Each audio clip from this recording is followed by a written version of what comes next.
Allez, bonjour les chatounettes, je voulais faire un petit point avec vous parce que je suis de nouveau inquiété par la situation psychologique des acteurs de marché, particulièrement chez les retail. Le côté professionnel, bon ben comme d'hab, c'est la même gestion, on sait tous qu'il n'y a rien à faire avant un rebond hebdomadaire, donc on ne fait rien. Bref, donc, mis à part publier du papier pour faire trader les gogoles, je ne vois pas grand-chose actuellement d'important et d'intéressant sur les réseaux. Donc, le principal des problèmes, c'est toujours le même, ce sont les biais d'impatience, incertitude, qui sont menées courantes dans les ranges. Donc, évidemment, les seuls qui y sont réellement sensibles sont les particuliers. Les professionnels savent juste que, bon, mais il faut être patient, et puis voilà. Mais c'est surtout qu'il n'y a pas que ces biais de range qui sont impactants. Et effectivement, la confluence de ces deux éléments, c'est-à-dire pour moi un sentiment extrêmement baissier, c'est vraiment, mais c'est pas juste je le sens, etc. C'est visiblement le sentiment.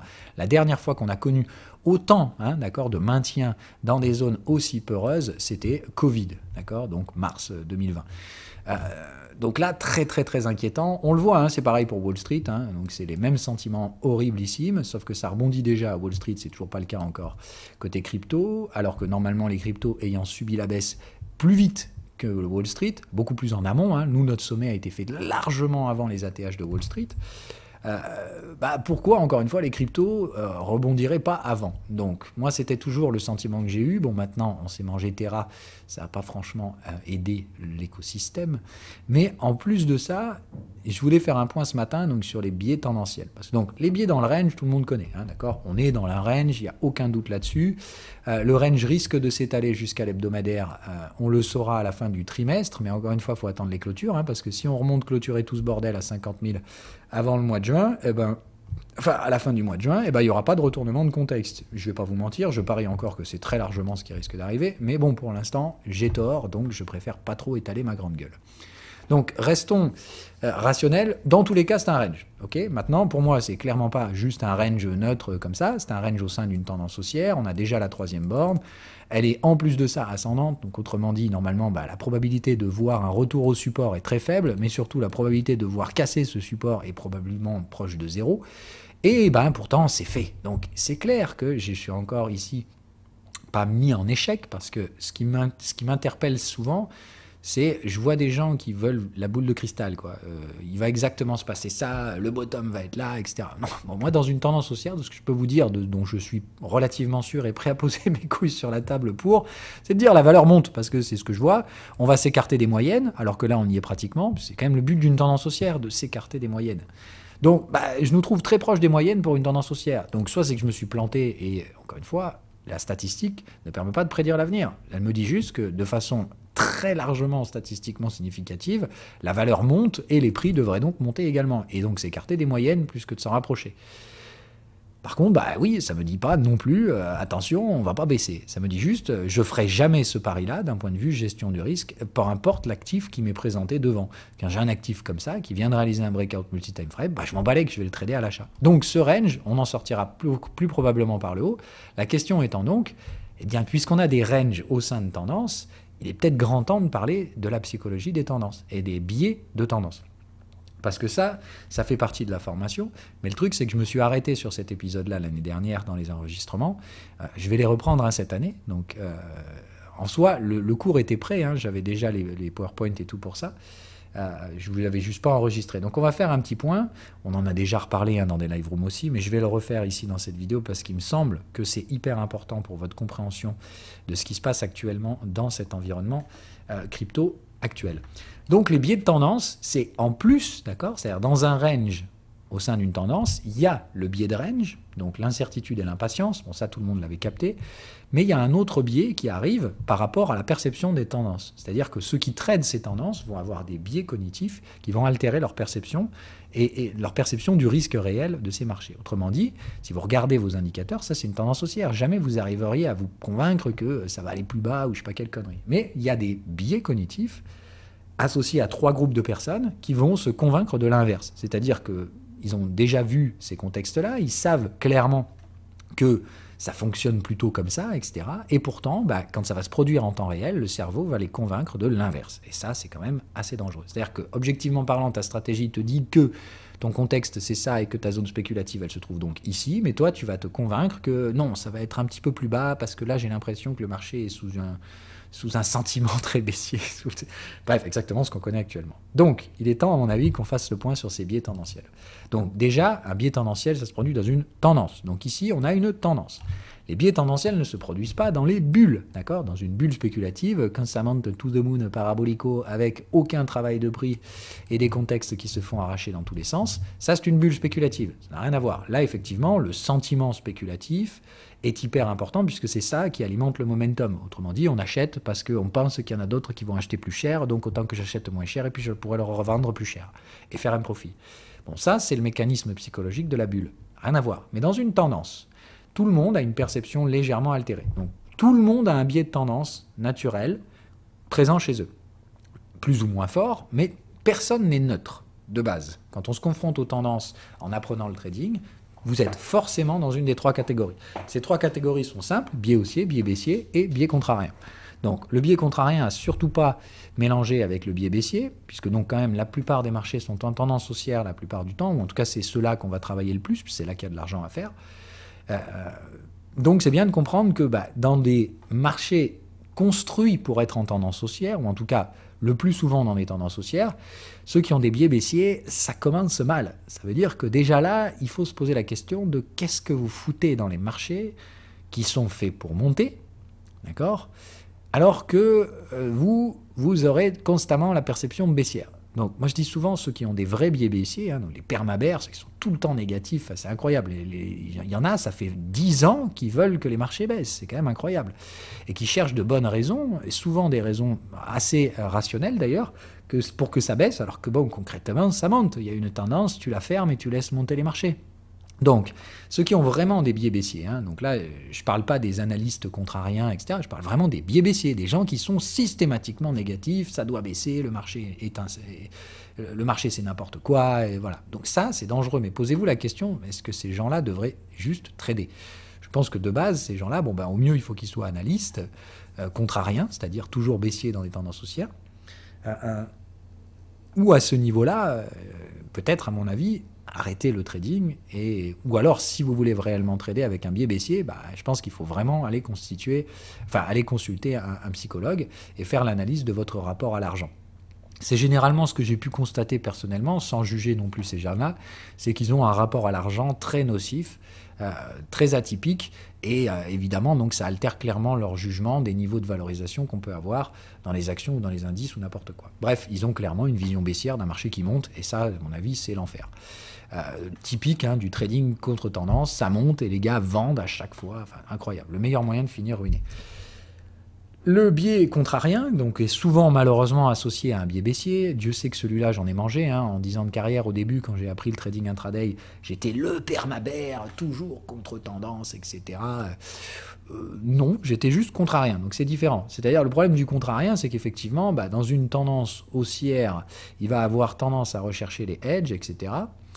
Bref, c'est souvent le meilleur trader de range qui existe. Moi, je vous dis, j'étais toujours un excellent trader de range. C'est vrai que dans les tendances, j'avais un peu de mal, parce que dès que ça devenait excessif, j'avais envie de me mettre contrepartie, c'est-à-dire de chercher à hedger les positions dans la tendance, ou carrément vendre à découvert si j'avais même pas la tendance. Rien à voir, encore une fois, ici avec le biais baissier, qui est cette tendance ne devrait pas exister, elle va s'inverser, elle va s'arrêter, quoi. La probabilité qu'une tendance s'arrête, c'est très largement inférieur à 50%. Donc c'est complètement con de faire ce pari. C'est comme jouer au loto, vous avez très peu de chances de gagner, pourquoi vous jouez dans ce cas-là mais bon, bref.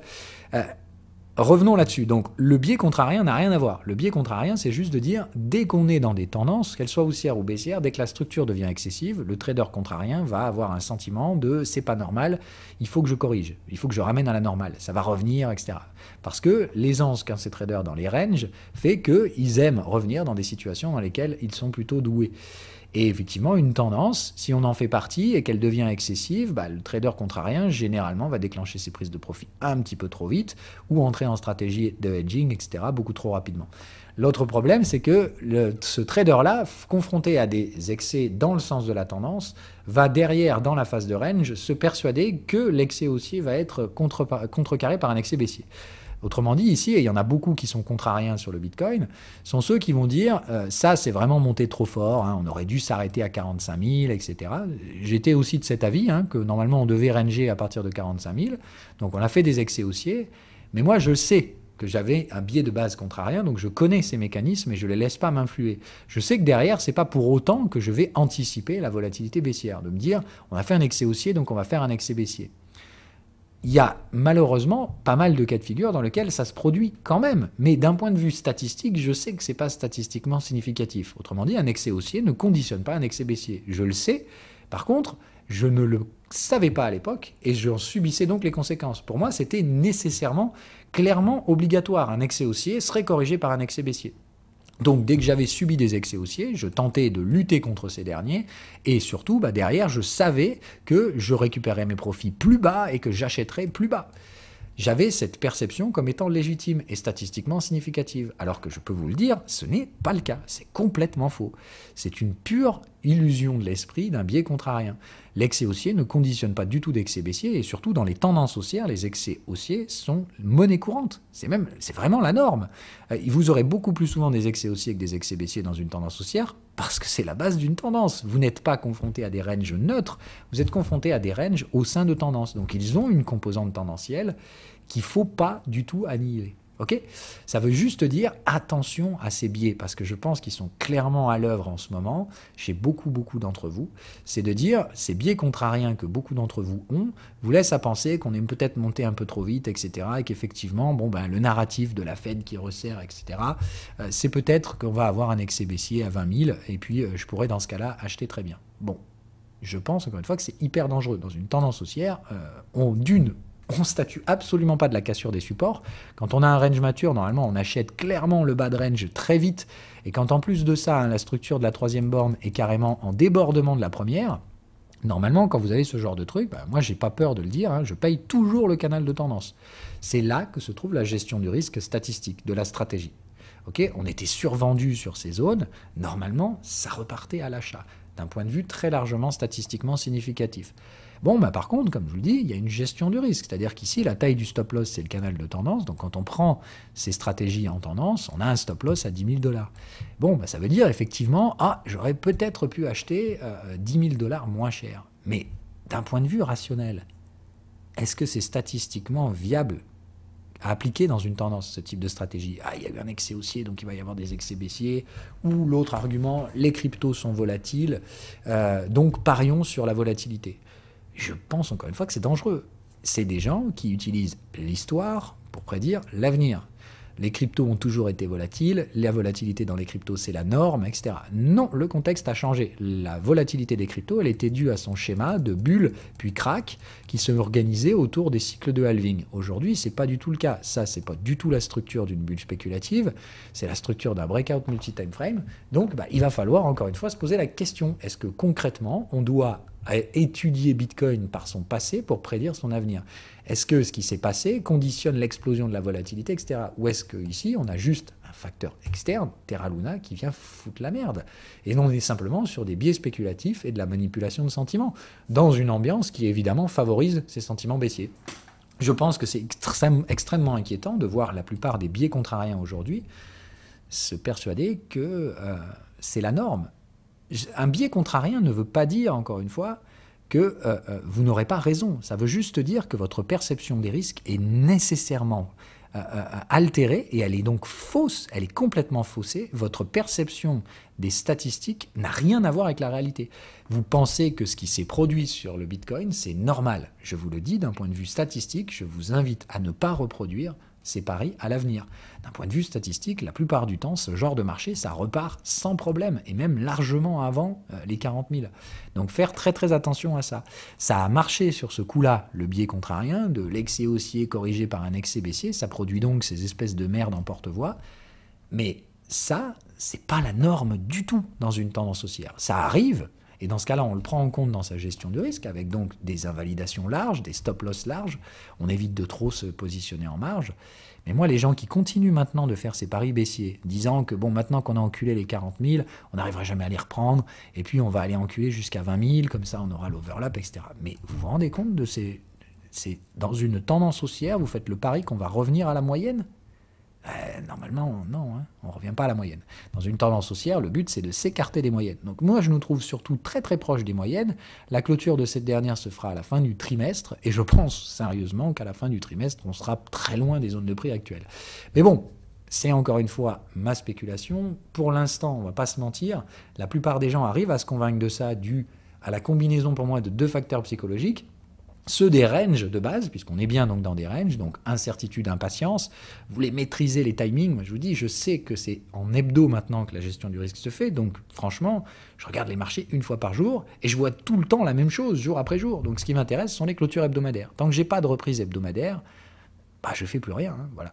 Je sais que c'est là que ça se passe. Donc l'incertitude et l'impatience, je m'en fous. Je vous dis, je ne me laisse pas altérer par le FUD, je ne regarde pas ces informations débiles, je ne me laisse pas altérer par l'impatience, je sais que il faut peut-être attendre plusieurs semaines et que le prochain contexte, c'est la clôture à la fin du mois de juin et on en est encore loin et il peut se passer effectivement beaucoup de choses. Mais surtout, on peut rester à plat pendant plusieurs semaines et juste une semaine avant le mois de juin, exploser de 60 à 70% à la hausse. Ça me gênerait encore une fois absolument pas. Il ne faut pas maîtriser le rythme de marché dans un range. Si vous n'y contrôlez objectivement rien du tout, donc c'est pas grave, on peut très bien rester ici jusqu'à la dernière semaine du mois de juin et tout exploser à cette dernière. Donc n'imposez pas votre timing au marché. Ça c'est hyper important, c'est au moins les biais de range. Vous le savez, dans un range, vous contrôlez ni le temps, ni le narratif. Donc ne cherchez pas à suivre le narratif et ne cherchez pas à contrôler le timing. C'est hyper important. Mais n'oubliez pas qu'on est dans des tendances de fond sur les UT hebdomadaires. Donc les ranges hebdomadaires sont teintés, ils sont dans le sens de ces tendances. Et donc n'oubliez pas qu'ici, les biais de tendance viennent se rajouter. Donc les biais les plus dangereux pour moi dans ces contextes-là sont les biais contrariens. Mais ne pas oublier que les biais haussiers sont extrêmement dangereux aussi, et on va terminer ce chapitre là-dessus. Le biais haussier dans une tendance haussière, pourquoi il est extrêmement dangereux? Parce que la plupart du temps, il fonctionne.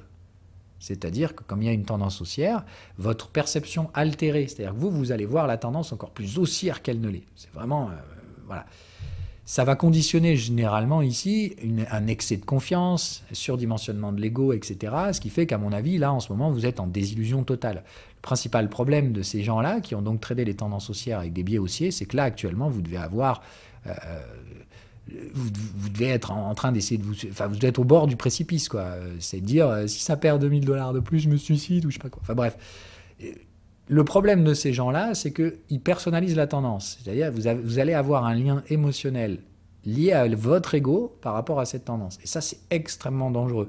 Surtout parce que, comme je vous dis, la plupart du temps, la finalité sera positive, puisque la tendance haussière relance les prix à la hausse, normalement. En tout cas, ça a plus de probabilité d'aller au nord qu'au sud. Donc la plupart du temps, vous allez pratiquer des gestions du risque extrêmement dangereuses, complètement hors normes et hors des règles d'application de votre stratégie. Mais le pire, c'est que ça va marcher. Et que comme ça marche, comme la finalité est positive, en général, ça auto-renforce le conditionnement moral du biais. Ce qui fait que, en soi, de façon inconsciente, la résolution, malgré la souffrance que vous pourriez connaître dans les cas comme aujourd'hui, où on a des perceptions irrationnellement baissières, donc qui vont d'autant plus avoir des effets psychologiques sur vous, ça va probablement quand même se solutionner positivement. Ce qui veut dire que pour vous, au final, il n'y a pas de biais. Je finis par gagner de l'argent, j'ai juste un peu souffert, mais franchement, ça va. Au final, j'ai gagné de la thune. Ce qui veut dire que la prochaine fois que vous serez confronté à des tendances haussières, vous continuerez d'appliquer ces mêmes biais spéculatifs très dangereux, qui sont vraiment liés à votre perception émotive de la tendance. Pour vous, un marché qui monte, quand vous le tradez à l'achat, c'est vous qui avez produit le truc, c'est vraiment un Lego bien gonflé en général dans la tendance haussière. Bon, le principal problème de ces profils-là, c'est que généralement, ils refusent les take profit. C'est-à-dire, je gagne tellement d'argent, je ne vais pas couper les gains, on m'a toujours appris, etc. Bon, ta stratégie, elle te dit clairement que ça commence effectivement à arriver sur une zone de gestion. Tu vas ignorer tous les signaux et tu vas te dire, vas-y, c'est pas grave, pas de TP, ça sert à rien, de toute façon, il y a encore de la tendance. Et c'est là qu'intervient donc le pullback. Le pullback va vous faire très mal psychologiquement et surtout, généralement, le trader haussier, il va se dire, ok, c'est pas grave, effectivement, c'est qu'un pullback, c'est-à-dire qu'il va très vite racheter le pullback. Généralement, ce qu'il fait, c'est qu'il va donc racheter au niveau, donc canal de tendance, puis contexte, et il va se retrouver, en fait, sans avoir fait le take profit. D'accord ? C'est-à-dire que normalement, il faut faire un take profit et réinvestir ce dernier sur les supports. Ce que va faire le trader en biais haussier, c'est qu'il ne va pas faire le TP, et il va ressortir du cash, voire leverager et utiliser de la marge. Et le principal problème, c'est que ça va marcher la plupart du temps. Pourquoi je vous dis ça? C'est parce que c'est extrêmement dangereux de sortir des règles de gestion du risque de sa stratégie, à surexposer son risque. Mais le pire, c'est que ça marchera la plupart du temps. 99% du temps, vous finirez par avoir raison. Ici, vous allez peut-être vous faire titiller le sentiment. C'est-à-dire, quand on est arrivé ici, vous avez dit, bam, allez, breakout. Du coup, vous avez 3 trades, vous avez un prix de revient moyen qui n'est pas sexy. Vous avez clairement augmenté votre prix dans la tendance. Et là, oh putain, vous avez le gros prise à contre-pied. Autrement dit, le range, il est mature, mais on va quand même décider de revenir faire une touchette en bas pour faire chier le monde. Et surtout, en plus, on tente de vous casser les supports, etc. Le sentiment, c'est tout de cave. On va tous mourir. Le narratif, c'est la Fed. Elle va nous faire remonter le dollar. Donc, les cryptos, c'est tout pourri. Putain, j'ai peut-être acheté un truc tout pourri. Ok, bon, soit. Mais dans ce cas-là, encore une fois, le principal problème, c'est que c'est une perception psychologique complètement irrationnelle. Là, vous avez un range au sein d'une tendance. Normalement, vous devez vous dire, bon, on va sortir par le haut. Je ne sais pas ce qu'on fout sous les contextes. Mais bon, en attendant, il y a eu un catalyseur externe. Ça, c'est ce que vous devez vous dire, mais vous n'allez pas vous dire ça. Vous allez vous dire, non, putain, je vais mourir parce que vous êtes surexposé dans une tendance haussière. Ce qu'il faut comprendre, c'est qu'il y a quand même une probabilité que ça aille au sud. Si ça va au sud, la différence, c'est que quelqu'un qui aura tradé cette tendance haussière correctement, il va juste prendre une petite quenelle. Il va, bref, subir le risque qu'il avait pris. Il va prendre une perte sur son compte. Le problème, c'est que le mec qui a tradé ici, là, du coup derrière, j'achète là, oh ça se replie, donc j'achète là, j'achète partout dans le range. Ce gars-là, il a leveragé son compte jusqu'au jour où, normalement, ça repart toujours. Hein, donc il finit par gagner beaucoup d'argent et ça le renforce dans son biais que dès qu'il y a un repli dans une tendance haussière, buy the dip, quoi. Et par contre, le jour où ça va réellement invalider la tendance, et ça peut arriver, et ça vous arrivera un jour, ce jour-là, vous allez mourir. Donc, vous allez complètement altérer vos gestions de risque dans les tendances. Le pire, c'est que normalement, ça va vous permettre de gagner plus d'argent, ce qui va encore plus renforcer le biais agressif dans le sens des tendances, qui va encore plus personnaliser votre rapport égoïste au trading en tendance haussière, jusqu'au jour où ça ne marchera pas. Et ce jour-là, vous allez renforcer jusqu'à mourir. Et là, c'est la fin. Gagner plus d'argent pour tout perdre à la fin, c'est extrêmement dangereux. Voilà pourquoi je voulais en parler quand même du biais haussier. Parce que le contrarien, c'est de loin le plus courant, on va dire, dans les modèles judéo-chrétiens. Là, on va dire l'Occident, entre guillemets, on est très, très, très contrarien.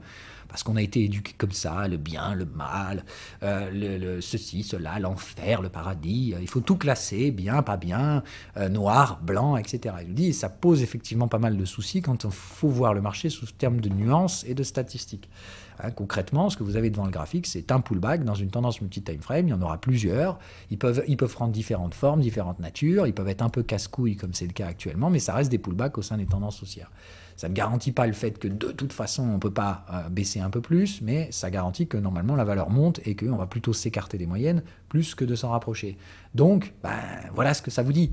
Ça, c'est ce que vous dit la gestion du risque. Maintenant, la plupart des gens vont avoir ce biais contrarien. On est peut-être monté un peu vite, donc ce serait normal de se manger un excès baissier. Eh ben non, c'est pas normal. Ça peut arriver, mais c'est pas statistiquement le plus probable. Deuxième chose, le biais haussier, c'est-à-dire, je vais vachement bien trader la tendance haussière, j'ai vachement bien vu le truc, du coup, c'est pas grave, de toute façon, le Bitcoin, on m'a dit qu'il allait à 1 million, donc je vais pas faire un take profit à 60 000, ça sert à rien, autant que, comme je sais que la target, c'est au moins 110 000, je fais pas de TP. Par contre, dès que ça commence à rebaisser, oh putain, allez vite, c'est la tendance du siècle, je vais t'y remettre du take profit, je vais t'y remettre de l'argent dedans sans problème. Tu te surexposes, tu te mets complètement hors jeu, jusqu'au jour où ça se passera mal et ça peut vous tuer le compte. Normalement, les traders en biais haussier dans les tendances haussières, ils se prennent des gros drawdowns, c'est-à-dire, ça se voit normalement sur le suivi du compte, c'est des gars qui prennent des énormes drawdowns comme ça, de 50-60%, mettent des années à s'en remettre, et le pire, c'est que si le biais n'est pas corrigé, ça revient à chaque fois, d'accord ? Donc c'est extrêmement néfaste pour la profitabilité d'un trader en soi, ce biais haussier. Mais le problème, c'est que, comme je vous dis, 99% du temps, ça va alimenter des gains. Mais par contre, le 1% du temps où vous allez vous manger le risque associé à une prise de risque complètement irrationnelle, ça efface énormément de gains. 50-60% de drawdown sur ces comptes. Le pire, je dis, c'est le drawdown de 100%. C'est de dire, j'ai fait plein de gains, mais terminé, plus rien, plus d'argent. Plus de marge sur le compte, margin call, merci, au revoir, c'était bien de trader. Si c'est gagner plus d'argent pour tout perdre, c'est très con. Donc attention au biais haussier, il y en a beaucoup qui l'ont, ce biais haussier. Donc si vous êtes surexposé dans ces ranges, c'est probablement que vous souffrez de ce biais haussier. Donc on apprendra à le travailler dans la série de Trading Lesson, mais au moins déjà en être conscient, hein, c'est la première des choses. Nous avons tous un biais, sachez lequel vous avez, et encore une fois, ne vous laissez pas impressionner par...